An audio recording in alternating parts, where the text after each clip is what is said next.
Dear student, future colleague, welcome to the journey becoming a doctor, and thank you for choosing me as your guide. In this video, I will explain the Atrioventricular Nodal Re-entry Tachycardia and the Atrioventricular Re-entry Tachycardia, why and how they occur. Let's start. The atrioventricular nodal re-entry tachycardia represents a paroxysmal supraventricular tachycardia.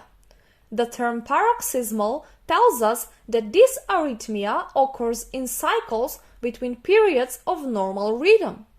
This arrhythmia is a result of a present functional re-entry circuit within the AV node. There are two conducting pathways within the AV node.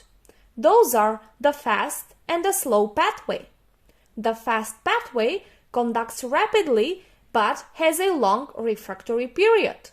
The slow pathway conducts slowly but has a short refractory period. In normal situations, the impulses from above are conducted simultaneously at the same time via the slow and the fast pathway. But in a situation where there is a premature atrial contraction, the impulse arrives at the AV node earlier than expected, while the fast pathway is still in its refractory state. Therefore, the impulse is only conducted via the slow pathway. While the impulse conducts via the slow pathway, the fast pathway restores its receptive state.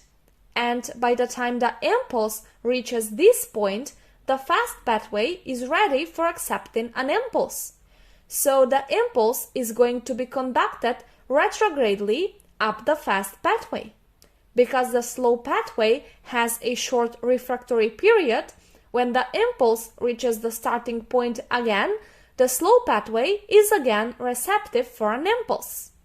Therefore, the impulse is conducted again down the slow pathway, but also retrogradely to the atria. This represents the mechanism of re-entry circuit in slow-fast atrioventricular nodal re-entry tachycardia. The re-entry mechanism repeats again and again and again. The short cycle length is responsible for the rapid heart rate. So we have fast heart rate with narrow QRS complex, or we have narrow QRS complex tachycardia. Then inverted P wave before or after the QRS complex because of the retrograde conduction of the impulse to the atria, or the P wave is not visible because it is buried within the QRS complex. Okay, now let's explain the atrioventricular re-entry tachycardia. Unlike the atrioventricular nodal re-entry mechanism, the atrioventricular re-entry tachycardia represents an anatomical re-entry circuit tachycardia due to a present abnormal accessory conduction pathways. In this condition, the impulse coming from above conducts via this accessory pathway and also via the AV node. This accessory pathway can conduct impulses in three ways: in both directions, retrograde only, or anterograde only.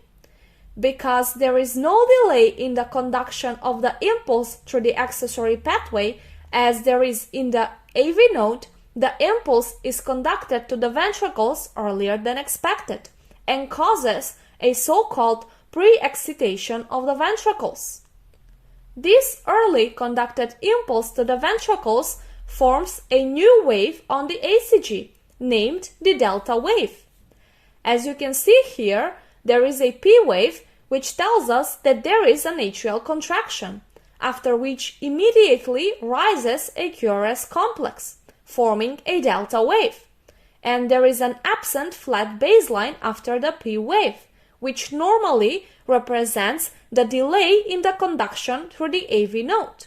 In a case of accessory pathway, the impulse is conducted immediately without a delay. That's why we don't have a pause after the P wave. Everything explained till now occurs in a normal sinus rhythm. Now let's see how a re-entry tachycardia occurs. As mentioned before, the accessory pathway can conduct impulses in three ways: in both directions, retrograde only, or anterograde only. Usually, atrioventricular re-entry tachycardia occurs due to a formation of a re-entry circuit between the AV node and the accessory pathway. The re-entry direction can be orthodromic, or anterograde conduction through the AV node, or antidromic, or retrograde conduction through the AV node.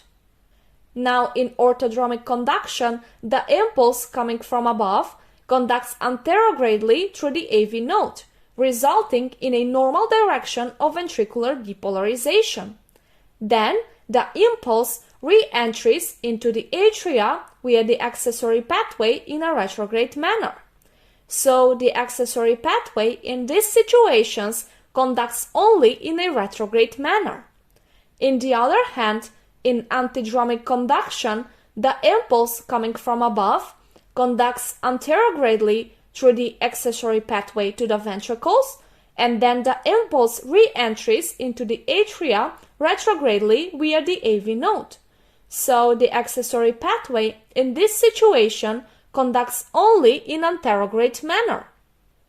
The ACG characteristics depend on the direction of this re-entry conduction. In orthodromic conduction, we have a fast heart rate, usually between 200 and 300 beats per minute. Because the impulse is conducted to the ventricles via the AV node, we have a normal narrow QRS complex tachycardia.